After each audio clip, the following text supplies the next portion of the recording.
Now, the Leicester City fairy tale for Claudio Ranieri has had anything but a happy ending. Just 9 months ago, he was lifting the trophy after pulling off the impossible, winning the Premier League title. 5,000 to 1, those are the odds. Fast forward, and last night he was sacked as Leicester City's manager after reports senior players were unhappy with him after their defeat to Sevilla. So how did it take just 9 months for Ranieri to be given his marching orders? Did he deserve more loyalty from Leicester City? Let's talk to Dean Scoggins, sports journalist at The Sun, and Jenny Garrett, an executive career coach. Afternoon to you both. Look, can we start with you, Dean? In all of this, you know the ins and outs better than most. I mean, a lot of people are looking at this and saying, how can his fortunes have changed? How can that loyalty have gone so quickly?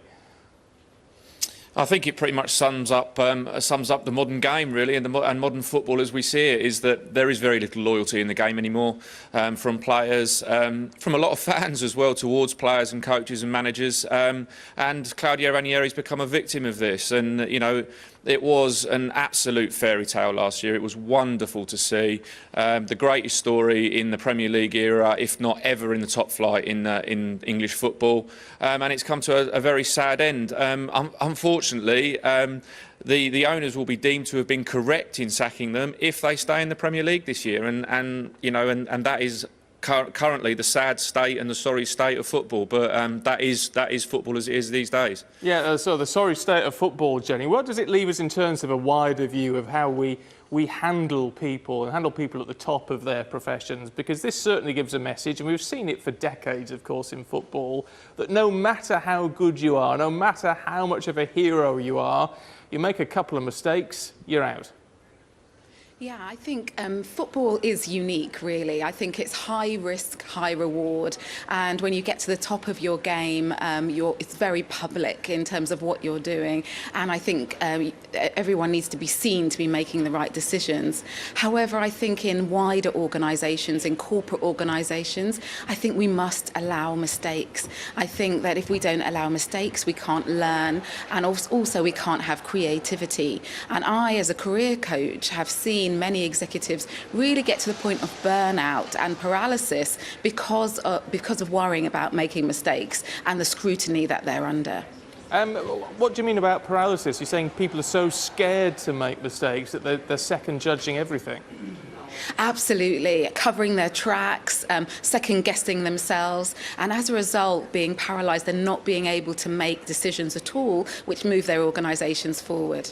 Now, we might say, Dean, that football is a separate thing, and in many respects it is, but aren't there lessons to be learnt from that, do you think, by at least some football clubs, to say, actually, you might not be doing your manager any favours if the sword of Damocles is forever hanging over their heads?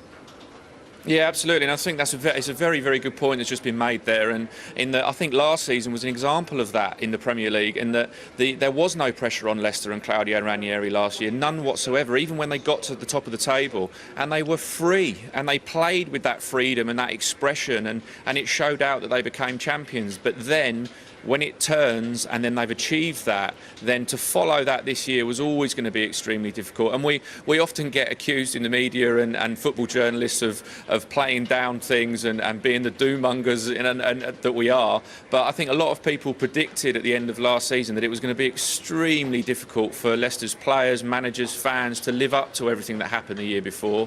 And although it is terrible to say, it's not that much of a shock that Leicester are back down where they are in the league.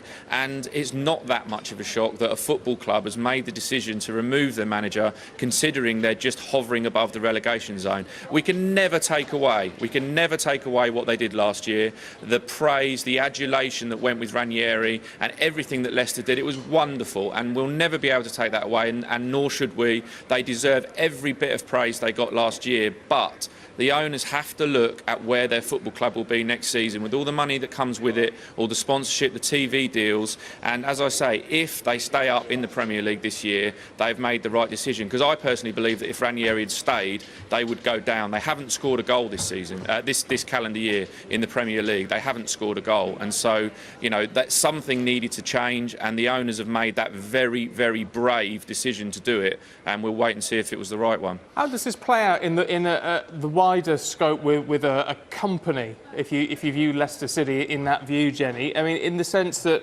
they've made a decision, this has now happened.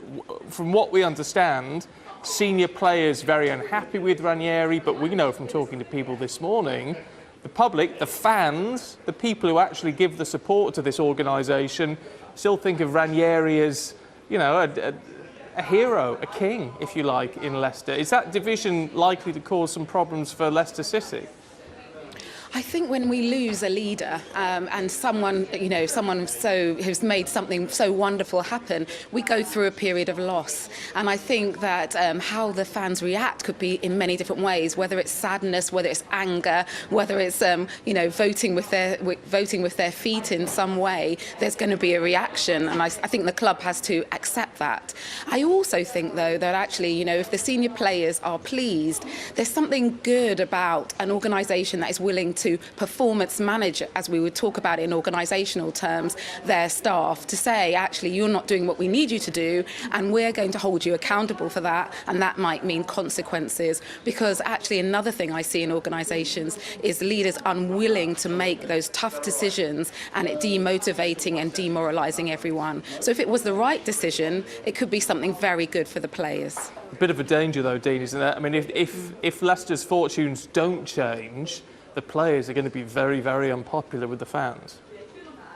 Absolutely, and those players are going to be very, very much in the spotlight over the next couple of weeks. And if as we believe that the meeting was held with the owners, with some of the senior players, and they voiced their concerns, then it's not that those players have got the manager sacked. I think that's a little bit far. But in the owners' eyes, they viewed that the players have gone past the point of no return with the manager. So the spotlight is on those players now. Whether it's Craig Shakespeare who'll be in caretaker charge this weekend, or whether they'll move very quickly and appoint another manager, the focus will be on those players. And make no mistake, if Leicester City do go down now after this, and the owner's decision was deemed to be wrong, the focus will be firmly on those players, definitely, yeah. The weird thing with all of this, I never feel that much sympathy, Jenny, with football managers, in that, I mean, it must be awful to be sacked like that, but they no doubt get a very big payoff, and they seem to be very quickly re-employed. Yes, generally it doesn't harm them as it does in some other careers.